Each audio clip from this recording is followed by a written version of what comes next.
Assalamualaikum warahmatullahi wabarakatuh. Berjumpa lagi kita pada petang ni bagi mata pelajaran sirah. Okey, kita akan masuk unit yang kedua iaitu Nabi Muhammad di perkampungan Bani Sa'ad. Okey, Nabi Muhammad diserahkan kepada Halimatus Sa'diyah. Seperti yang awak tahu, ibu susuan Nabi ada dua orang. Yang pertama Sahibatul Aslamiyah, yang kedua Halimatus Sa'diyah. Okey, bermula Nabi disusukan oleh Sahibatul Aslamiyah. Kemudian Nabi diserahkan pula kepada Halimatus Sa'diyah. Okey, di sini dia nak menceritakan selepas Nabi Muhammad diasuh, apa yang berlaku pada perkampungan Bani Sa'ad. Okey, waktu tu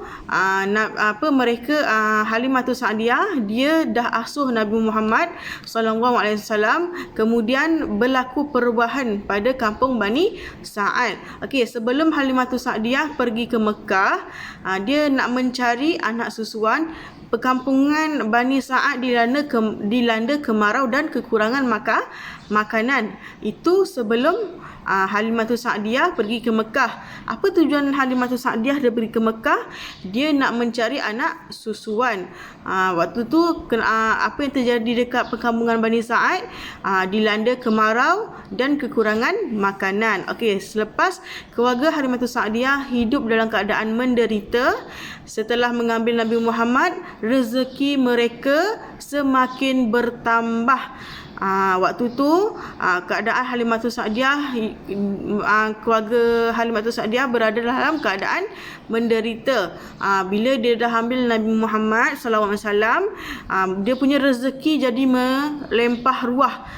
Makin lama makin banyak bertambah, walaupun waktu itu musim kemarau. Kemudian kambing-kambing peliharaan Halimatus Sa'diyah gemuk-gemuk dan syarat dengan susu.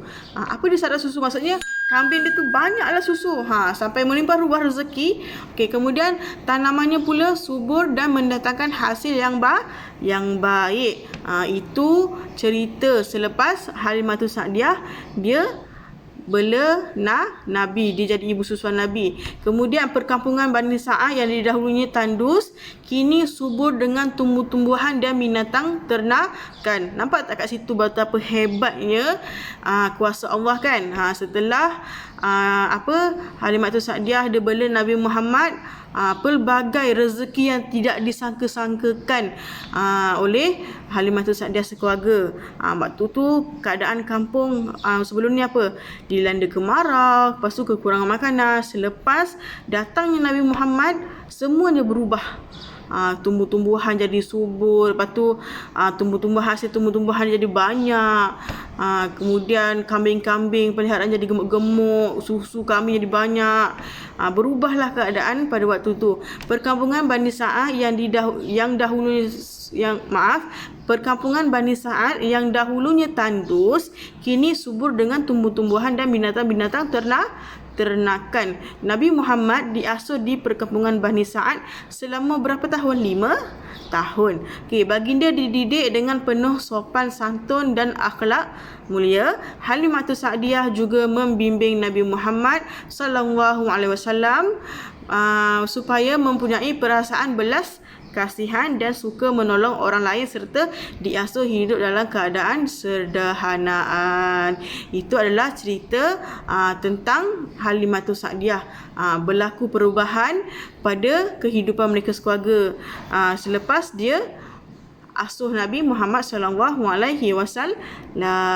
Itu saja penerangan pada Ustazah.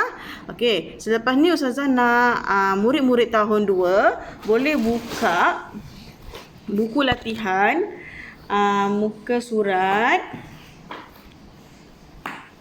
Sekejap ya.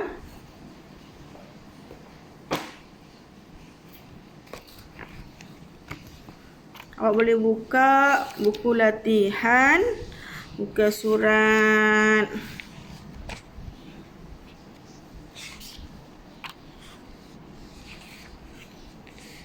21. Awak buka buku latihan ni, muka surat 21. Okey, kamu boleh buat latihan 2. Isikan tempat kosong dengan jawapan yang betul.